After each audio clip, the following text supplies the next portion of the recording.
All right, let's speak to Marwan Bishara, Al Jazeera senior political analyst. He joins us from London.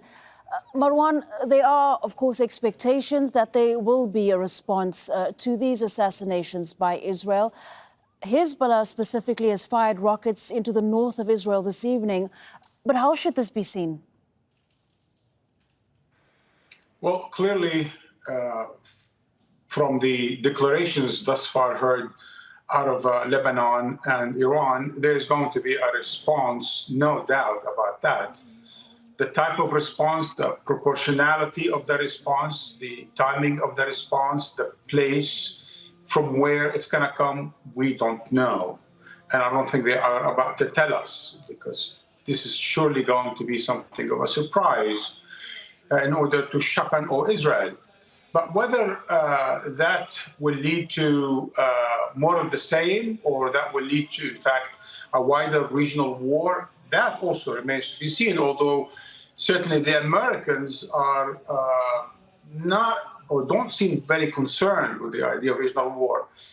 The news from Israel and Washington today is that Netanyahu has spoken to Biden. I think Biden is ready once again to defend Israel in case of an attack on it, just like they did the last time around. My fear on all of this is that either we will end up with something that resembles a regional war, and that would be quite horrific for everyone, and it will have then to bring in all those countries who are sitting on the side for now, because there will be a lot of pressure. Or this just end up to be tit for tat, leading to more of the same, and allowing us to go back to the logic of this, Groundhog Day. It's been 50 years of more of the same actions and reaction, retaliations and counter-retaliations, assassinations and more assassinations, and so on and so forth, leading to nowhere. Well, Marwan, in terms of what's been said, there certainly are those who want to avoid an escalation, the United States. But at this point, and after the events of the last few days, how fraught do you think Israel's relationship is with the White House, given the many declarations about wanting to avoid a regional escalation? Well, look, the United States is acting like a pyromaniac fireman. On the one hand, it is supporting, financing, arming, and shielding Israel as it carries its genocide in Gaza, as it carries its violations in the West Bank, as it attacks Lebanon, Syria, and Iran. Shielding it, arming it, financing it, and supporting it. If that is not instigating, if that's not escalating, I don't know what is. But at the same time, it continues to talk about diplomacy and about de-escalation and so on and so forth. Do we judge the United States by its actions or simply by its words? I suggest we judge it by its actions, and its actions have been quite shameful, even shameless, I would say, because they know exactly what they're doing. They are supporting a genocidal government in Israel. Biden told Time magazine a few weeks ago that there's a good chance that, or at least he's actually convinced, that Netanyahu is prolonging the war for his own personal ambition.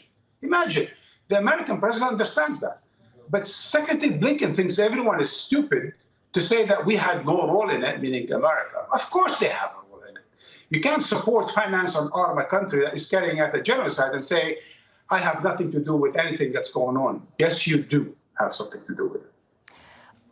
What could concern Israel at this point? What is at stake for Israel as we see these tensions escalate? But as you say, there remains uncertainty around what exactly will happen next. Let me tell you, and this is a really important question, so let's contextualize. This Israel, this genocidal, fascist, fanatic Israel, has no future in the Middle East. It has no future. For 50 years now, we've been having this retaliation, counter-retaliation in Israel, deepening and widening its occupation, its illegal settlements, its violations, and its killing and displacement and dispossession of the Palestinian people. This cannot stand for too long, because as much as it tries to kill Palestinians and their leaders, they have come back to resist more forcefully each time. And this brings me to another context, and that is the geopolitical context. We know what happens with colonial wars. There are two examples that happened in the last 60 years as Israel occupied Palestine. One in South Africa, that's apartheid. One in Algeria, and that's the French occupation and colonization of Algeria. We know what happened with the ANC and the FLN. The ANC was called terrorists and the FLN was called terrorists. But over the past 50 years, they have both liberated their countries. It was the end of apartheid in South Africa and the end of the French occupation of Algeria, even though also France was a nuclear power. And at the end of the day, they didn't have to, meaning the ANC and the FLN, they didn't have to win in order for the others to lose. They simply had to continue steadfast with their resistance. And that's what the Palestinians are doing, and that's what the Lebanese are doing. So either Israel ends its apartheid, or it's going to have to get the hell out of there. There is no two ways around it. It cannot continue to be a racist colonial entity in the Middle East, carrying genocide against the Palestinian people and violating every other country's sovereignty while prospering in peace and security. It's not going to happen. Right, Marwan Bishara, thanks again for your time and your insights into that developing situation. Marwan Bishara there in London. Make sure to subscribe to our channel to get the latest news from Al Jazeera.